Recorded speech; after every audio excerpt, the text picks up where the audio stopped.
Titit set.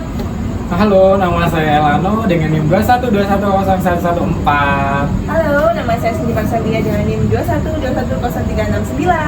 Halo, nama saya Dela Amanda Safira Putri dengan NIM 212100136. Halo, saya Ikin Romadoni dengan NIM 212100125. Disclaimer dulu ya guys, ini tugas kuliah. Jadi untuk atau nanti dari konten kita ada yang tersinggung dan lain sebagainya, kami mohon maaf. Dijemput paksa, Loli jalani proses visum dugaan kasus persetubuhan praktik A. Lihat apa kamu El? Anjir, nih anjir, berita coy. Lihat. Lalu dijemput paksa cuy. Ternyata dia beneran hamil, terus aborsi 2 kali. Serius? Iya anjir, buset. Lo Ini nih. keluar visumnya? Udah cuy, ya kan tuh. Ternyata beneran. Kok bisa ya sampai sejauh itu mainnya? Ya, anak-anak remaja nggak sih? Itu apa ya? Lingkungan ya. Ya, pertama memang dia di usia remaja, di usia dia pengen tahu banyak hal, terus habis itu ketemu lingkungan yang nggak seharusnya. Umur berapa sih Loli? Dia sekarang 16 nggak sih? Maksudnya masih di usia belasan. Apa kurangnya edukasi ya? Kayaknya sih kurangnya edukasi. Terus kayak yang dia udah ngelakuin seks bebas cuy di luar. Nggak boleh gini. Gitu loh. Kok dibilang edukasi juga nggak juga sih. Maksudnya di media sosial sekarang kan juga banyak banget nih yang ngasih edukasi positif. Mungkin lebih ke karena usia dia terlalu dini, terlepas dari orang tuanya, terus dia ketemu dengan partner yang kayak Padel. si Fadel nih. Bajiden sih ya. Bajiden nggak sih ya? Ya itu dia ketemu partner yang seperti itu, yang nggak benar buat dia. Ya automatically akan dimanfaatkan lah dengan usianya Loli yang masih segitu.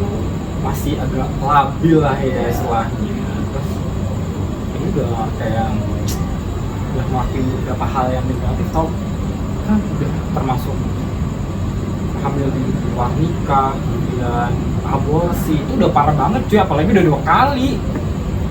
Itu nakalnya udah di luar batas, makanya dia dijemput paksa sama Karena kalau seorang mamanya mamanya sih. mau jemput paksa itu juga masih bisa, karena kan dia masih di bawah umur kan. Iya, Ya, dia masih ya kan Kalau dia wajar belum aja. besar ke atas masih bisa. apalagi kan dampaknya juga ke pendidikan, kesehatan Nah. juga. Kalau kesehatan tuh biasanya apa aja sih guys? Kena itu masih dia penyakit menular gitu. Ini sih Gede banget ya sih? Kan juga itu ya ke mental tuh berpengaruh. Banget. Pastinya kan nyerang juga ke psikologinya dia, apalagi dia masih di umur yang benar-benar rentan, masih butuh kayak penjajakan juga nggak sih? Maksudnya pribadinya dia itu belum sepenuhnya terbentuk juga kalau dari sisi psikologinya.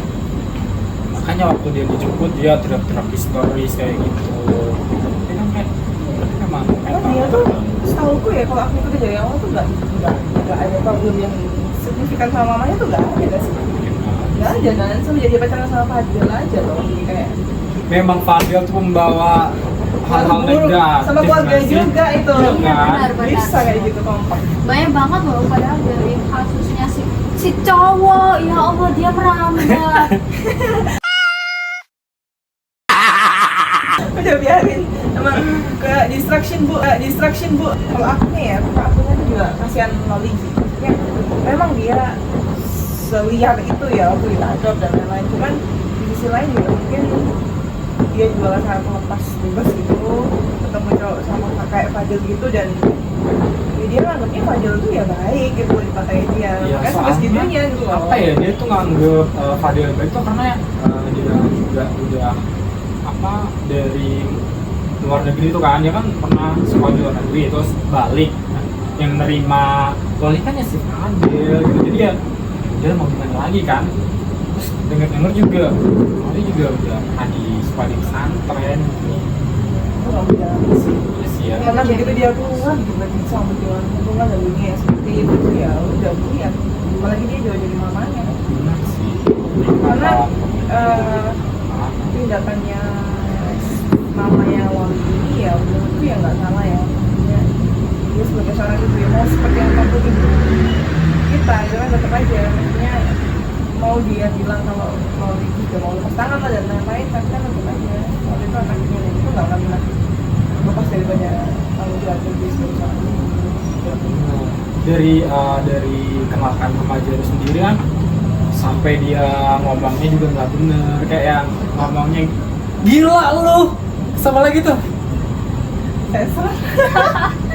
Jangan ya, kayak ya emang benar-benar menurutku ya, karena mungkin di umurnya dia yang masih belasan dan banyak banget rasa ingin tahunya dia, jadi kayak pergaulannya juga dia pinginnya itu yang bebas banget gitu. Iya sih, baik juga sih, tapi anak tuh butuh kebebasan, cuman jangan terlalu bebas, harus tahu batasan. Kayak harus tahu ada sisi batasannya gak sih, kayak ada sisi baik dan buruknya itu masih perlu untuk diarahkan juga biar Iya. dia itu pergaulannya jadi lebih jelas, lebih sehat. Jadi kayak kalau misalkan seorang anak atau seorang remaja yang diarahkan sama orang tuanya atau mungkin lingkungan sekitar di area sekolah mengikuti olimpik atau olahraga atau ekstrakurikuler misalnya yang maksudnya membangun untuk karir mereka di pendidikan yang selanjutnya, kan hal yang positif itu diperlukan gitu loh. Jadi masalah-masalah kesenjangan sosial yang kayak pergaulan bebas itu bisa terrealisasikan dengan baik. Nah, menurut kalian gimana sih caranya supaya anak-anak di luar sana ya usianya masih dini ya, yang tadi 17 tahun kan sudah 17 tahun sekalipun untuk ya setidaknya terhindar lah dari hal-hal semacam itu.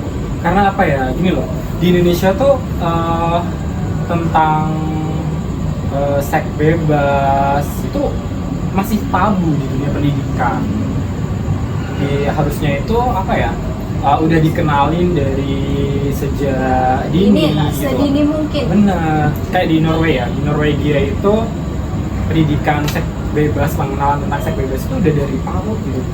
Pendidikan usia dini udah dikenalin, contohnya nih ya, nggak muluk-muluk, jadi apa yang nggak boleh disentuh sama lawan jenisnya gitu, apa yang nggak boleh dilakuin sama lawan jenisnya, contohnya jangan nyentuh bagian area ini gitu, itu udah dikenalin gitu.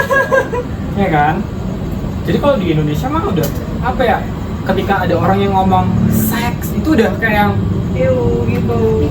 negatif Iya, gitu loh, padahal tuh negatif banget. harusnya ngasih yang edukatif, kayak edukasi tentang seks itu bagaimana gitu kan, jenis-jenisnya itu apa aja gitu. Jadi ya harusnya di dunia pendidikan di Indonesia tuh harus ngasih apa namanya, perintilan lah, kisi-kisi ya gitu ya, dari usia dini sampai SMA, bahkan nanti di dunia perkuliahan juga tetap ada gitu. Gimana lebih baik dikenalkan daripada Iya. mereka yang mencari tahu sendiri gitu. Iya Benar. benar, karena kalau kemungkinan ya kita nggak dikenalin sedini mungkin. Kalau misalkan rasa ingin tahu kita itu bergejolak gitu, semakin besar, otomatis kita mencari sesuatu sendiri. Kayak informasinya nyarinya tuh benar-benar yang sendiri tanpa Lihat pendamping kan jadinya. apapun. Pasti kan penangkapan secara visual maupun non visualnya itu pasti berbeda. Pasti tujuannya, auranya juga pasti akan ada yang ke sisi negatifnya, ada juga ke sisi positifnya. Belum lagi ketemu orang yang salah juga gitu. Nah gitu. itu tadi kayak ketemu Badel dan Kayak juga Badel. udah kita mau belajar yang bener kan tentang edukasi gitu, ketemu teman atau orang yang auranya negatif kayak Fadel Bajidah gitu, ya udah sekalian aja kita terjerumus kan. Tapi kalau menurut kamu nih ya, Inge, gimana sih kalau misalkan nih di lingkungan kamu, misalkan ada salah satu teman yang mungkin biasanya suka nonton video yang porno atau segala macam gitu. Kalau menurut kamu gimana sih, kayak itu suatu hal yang wajar karena di umurnya yang sekarang ingin tahu, atau suatu hal yang benar-benar gak layak untuk jadi tontonan gitu? Sebenarnya kalau menurut aku sih, kalau di usia di bawah belasan itu kurang wajar karena dia kan masih belum tahu, otaknya itu masih belum kayak gitu. Nah, nanti takutnya dia ke menjerumus ke arah yang salah dan mengikuti contohnya itu tadi. Nah, tapi kalau di atas sudah belasan tahun kayaknya udah wajar. 18 plus lah ya. Iya, 18 plus. Udah wajar, soalnya ya pasti tahu lah ya batasan yang mana benar mana yang salah. Kalau kita nggak lihat itu juga, nanti kita juga akan terjerumus juga kayak itu tadi, dan mau ngelakuin hal itu karena aku ingin tahu gimana sih rasanya itu. Terus gimana juga nanti ke depannya itu kayak aku ingin nggak ya, bisa nggak ya kayak misalnya video tadi. Bener sih, kalau dia kepacu atau apa namanya termotivasi sama video yang dia tonton kan agak bahaya juga. Karena takutnya di usia yang sudah lebih dari 18 tahun jadinya addicted. Iya Iya benar. sih. Jadi kayak kalau menurutku ya, tonton yang seharusnya ditonton. Jadi bukan kalau kita mau tahu soal seks itu bukan berarti kita harus nonton film porno. Benar. Betul. Karena kalau namanya film porno itu masih negatif. Iya. Ya kan. Karena kalau mau lihat sex education ya banyak video sex education di YouTube yang lebih istilahnya Lebih proven lah ya. Iya, lebih Iya. Maksudnya oke lah lebih dilihat gitu. terfilter juga cara Walaupun kita usianya 18 tahun ke atas gitu ya sudah, tapi tidak memungkinkan itu nanti jatuhnya jadi mempengaruhi alam bawah sadar kita untuk Iya benar. terikat dengan hal-hal yang seperti itu yang seharusnya tidak. Apa ya? Kalau menurutku juga agak bahaya juga sih kalau seandainya kita nih kayak mahasiswa gitu. Itu kan udah banyak banget ya mahasiswa yang hamil di luar nikah gitu, apa namanya juga aborsi juga, nggak cuman kasusnya Loli aja sih, bahkan ada anak SMP sama yang di luar sana tuh juga beritanya juga hamil di luar nikah gitu. Jadi memang dasarnya tuh edukasi dari sekolah, kemudian binaan dari orang tua juga. Memang dua-duanya itu harus kolaborasi sih harusnya kalau mau mengantisipasi anaknya itu tidak melakukan hal-hal yang di luar nurul. Jadi ya harusnya penuh dengan edukasi. sebasic mungkin kayak anak kecil itu diajarin bahwasanya sisi sensitifnya mereka tuh di bagian mana aja sih. Jadi lama-kelamaan mereka kan juga akan paham bahwasanya itu adalah hal yang benar-benar nggak pantas untuk dipegang, nggak pantas untuk dipertontonkan atau bahkan disentuh secara tidak sengaja atau apapun itu. Benar, nggak boleh disentuh sama lawan jenisnya mana aja. Jadi dari sejak usia dini tuh udah dikasih tahu gitu sama lawan jenis itu nggak boleh disentuh bagian apa aja tuh harusnya udah dikasih tahu. Cuman ya minusnya sekarang tuh pendidikan di Indonesia ya belum ada, masih tabu kalau di usia dini kayak gitu diajarin. Bahkan ya orang tua juga kayak yang belajar apa gitu. Nanti maksudnya orang tua Indonesia tuh masih kayak gitu. Harusnya ya udah terbuka, apalagi ya juga dibungkus pendidikannya tuh dengan ala-ala Gen Z ya, atau ala-ala Gen Alpha gitu kan. Yang Jadi lebih nggak cara kaku penyampaiannya itu gitu. lebih ngalir aja, lebih soft sesuai sama kriteria anak juga sebenarnya lebih masuk sih. Dan edukasi gimana bahayanya penyakit, sisi negatifnya, bagaimana dampak penyakitnya yang akan dialami ketika melakukan seks bebas gitu.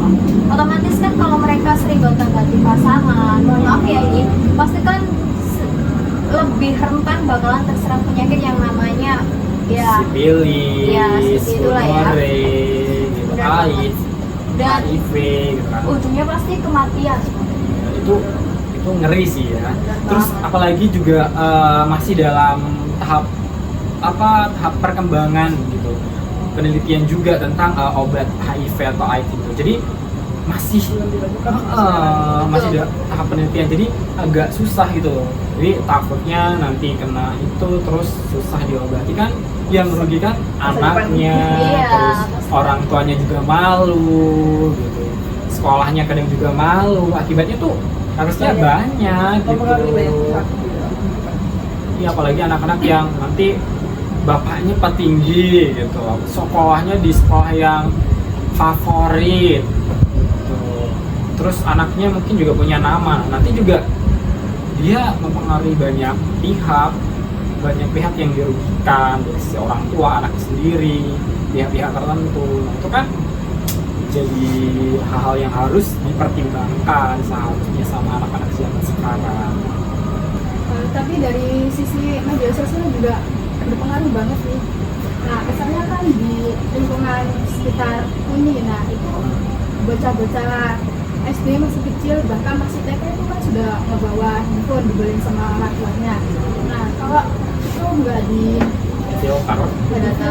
dibatasin sama nggak dibimbing orang tuanya dan nggak diawasin, itu nanti dia bakal terjerumus ke hal-hal negatif. Soalnya iya loh, bener kayak iklan di Google itu kadang-kadang muncul sendiri tau, tanpa kita mencari gitu loh. Harusnya juga ya Kominfo lah ya, itu ngeblokir hal-hal yang kayak gitu. Iya, sekarang kan udah ada yang namanya YouTube khusus buat anak-anak Iya. gitu kan, YouTube Kids. Lebih prefer Terus seperti iya. itu. Bahkan berangkat handphone tuh nggak bisa kok kita model family ya. Iya, Iya. biasanya jadi orang tua itu lebih Gitu loh. iya benar-benar. Pergerakan anaknya di dalam sosial media. Jadi berarti juga orang-orang tua tuh perlu ada kelas parenting gitu ya. Betul sih. Karena Sekarang zaman sekarang tuh ya, orang tua tuh pokoknya ngasih anak HP, anak diem sudah. Udah Iya. gitu. dan biasanya kasus seperti itu terjadi di papa dan mama muda. Sekarang kan banyak banget tuh kayak yang lulus sekolah videonya langsung menikah. Nah, mungkin ya karena ketidaksiapan mental dari pihak orang tua, pihak pasangan, jadi berpengaruhnya ke anak. Suatu saat mungkin anaknya masih kecil, tapi perkembangannya yang di masa yang akan datang nanti pasti bakalan terganggu juga. Karena ya kesiapan dari pihak orang tua, sisi ilmu parentingnya kurang, dan egonya pun masih sangat-sangat tinggi sih menurut aku. Itu juga sangat berpengaruh. Tapi ya kenakalan remaja itu juga kayak yang ngebuat mereka itu udah enggan buat nikah gitu loh. Karena udah tahu rasanya seks bebas dan lain Betul. sebagainya gitu kan, kayak ngapain kan aku nikah, terus aku udah tahu gimana rasanya seks bebas dan lain sebagainya. Mungkin itu juga salah satu kendala atau yang perlu diedukatif sama pihak-pihak tertentu ya. Itu kan juga ada tren tuh, marriage is scary. Nah, itu Betul, mungkin betul, juga betul. itu ya. Iya benar. Tren Sekarang kayak gitu. Gen Z banyak banget tuh yang Nggak mau pakai nikah. tren, nggak mau Iya nikah, kan? takut segala macam. Padahal kalau selagi dicari sisi positifnya berkeluarga Banyak kan sekali. juga. Sekarang juga lagi ngetren kayak gitu. Nah, ya harusnya dibekali beberapa hal yang mungkin di pernikahan tuh seperti apa gitu. Biar orang tua juga tahu, oh nanti anak tuh harusnya dididik seperti ini, Iya, seperti ini. perkembangannya harus begini, seperti ini. Arahnya tuh harus jelas. Caranya Harus lagi dulu ya. inilah. Jadi habis dari sini kita harus belajar bagaimana ilmu parenting. Kalau misalkan kita mau nikah nanti, anak-anaknya mau diarahin kemana nih biar kita Tahu tahu kita dan paham, benar dan nggak anak-anak kita salah langkah. bisa melangkah lebih baik daripada kita. Betul, Dan menghindari pergaulan toksik. betul sekali. Jadi sekarang Agak ayo kita tangkap Si Fadel. Bener nggak sih? Betul. Tapi benar kemarin sama tuh ya, si Fadel. kemarin tuh katanya Fadel udah dipanggil sama polisi, terus dia diwawancarai, malah dia bikin challenge anjir, Iya, kayak just dance. makanya kayak tahu ya bapaknya Bener. bilang kalau anaknya anak yang lurus-lurus aja itu. Ah iya Harusnya si bapaknya tuh benar. nggak ikut press conference kayak gitu. Iya. Harus selesai. Kayak lurus apaan orang hamilin anak orang terus iya sampai apa namanya anak orang itu aborsi lurus apaan begitu. Habis gitu ya bapaknya ngomong lagi katanya apa namanya si Loli itu datang cuman bikin masalah lah. Aduh gimana ya kalau udah tahu anaknya itu bener alim Ya, yang gitu caranya. yang nggak gitu kan waktu ada Loli ada anak perempuan datang ke anak laki-lakinya ya diarahkan yang bener gitu. Satu keluarga tuh agak gimana gitu ya. Ya udah makanya kita tangkap, kita bakar rumahnya. Kita bakal sih. Ayo kita jadi. Oh iya bener ya kita coba chance si Pandel ya. Boleh. Tapi yang gimana bang? Ya. Sama Gimana seru. sih? Cicak, Keseruan ya? Oh, cicak, cicak. gitu. Aduh, agak parah. Terima kasih. Goodbye. Cepet banget anjir.